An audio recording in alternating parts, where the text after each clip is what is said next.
بسم اللہ الرحمن الرحیم۔ ناظرین کرام السلام علیکم۔ ناظرین محترم، فرعون اپنے خواب کی وجہ سے بہت زیادہ خوفزدہ تھا۔ اسے اپنی حکومت کے زوال کا خطرہ تھا، اس لیے اس نے ہر ممکن کوشش کی کہ بنی اسرائیل میں کوئی ایسا لڑکا پیدا ہی نہ ہو جو میری حکومت کے زوال کا سبب بنے۔ اس نے کچھ مردوں اور عورتوں کی یہ ذمہ داری لگا دی کہ بنی اسرائیل کی عورتوں میں سے جو بھی امید سے ہو اس کے پاس جائیں اور پیدا ہونے والے بچے کے بارے میں معلومات رکھیں۔ اگر لڑکا پیدا ہوا تو اسے قتل کر دیں اور لڑکی ہو تو اسے باقی رہنے دیں۔ ادھر فرعون کی یہ چالیں تھیں، ادھر تقدیر الہی اس پر ہنس رہی تھی اور کہہ رہی تھی کہ اے ظالم بادشاہ، تجھے اپنی افواج کی کثرت، اپنے اقتدار کی طاقت اور وسیع سلطنت پر غرور ہے، لیکن اس عظیم خالق کی طرف سے تو غافل ہے کہ جس کی تقدیر کا کوئی توڑ نہیں، جس کے فیصلوں کو رد کرنے کی کسی میں مجال نہیں۔ وہ ذات یہ فیصلہ کر چکی ہے کہ جس بچے سے تو خوف زدہ ہے،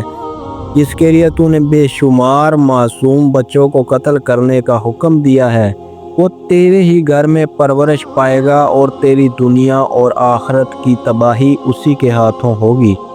تجھے معلوم ہو جائے گا کہ آسمان و زمین کے مالک ہی کی یہ شان ہے، وہ جو چاہتا ہے کرتا ہے، اس کے پاس مکمل قدرت ہے۔ ناظرین محترم، حضرت موسیٰ علیہ السلام کی ولادت بھی اسی سال ہوئی جس سال بچے قتل کیے جا رہے تھے۔ اللہ تعالیٰ کی رحمت جوش میں آئی اور اللہ عز و جل کو ان کمزور بندوں پر رحم آیا جو ابراہیم خلیل اللہ علیہ السلام کی نسل میں سے تھے۔ چنانچہ اللہ تعالیٰ نے انہیں فرعون کی غلامی سے نجات دلا کر آزادی جیسی عظیم نعمت سے نوازنا چاہا۔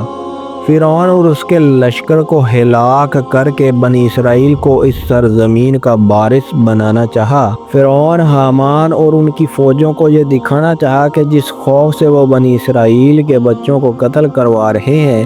اس کا نتیجہ وہ اپنی آنکھوں سے دیکھ لیں۔ آپ علیہ السلام کی والدہ حمل کے دنوں میں بڑی فکر مند ہوئیں اور انہوں نے حمل کے ابتدائی ایام ہی سے بہت احتیاط کی کہ کہیں حمل کی علامات ظاہر نہ ہو اور دوسروں کو علم نہ ہو جائے۔ ناظرین محترم، فرمان رب العزت ہے،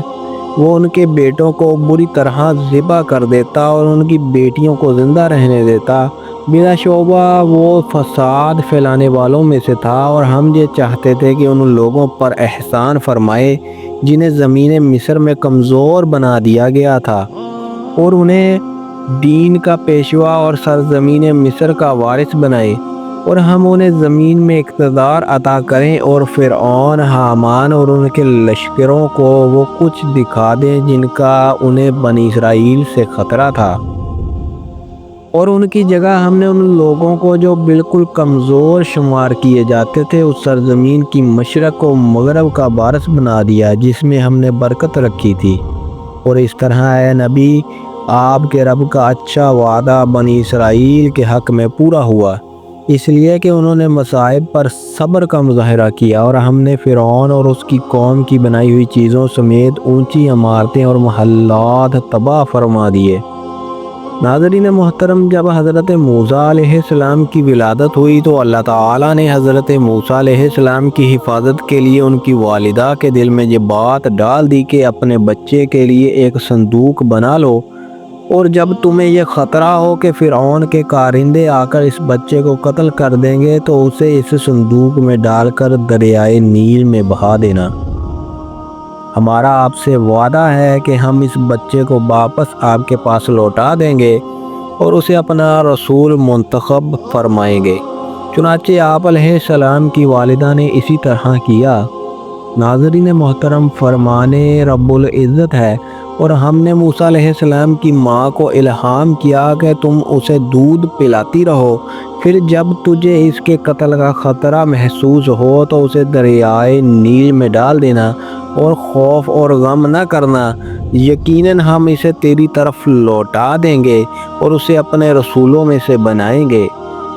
جب ہم نے آپ کی والدہ کو وہ الہام کیا جس کا ذکر کیا جا رہا ہے کہ تم اس بچہ کو صندوق میں بند کر کے دریا میں ڈال دو، پھر دریا اس صندوق کو ساحل پر پہنچا دے گا،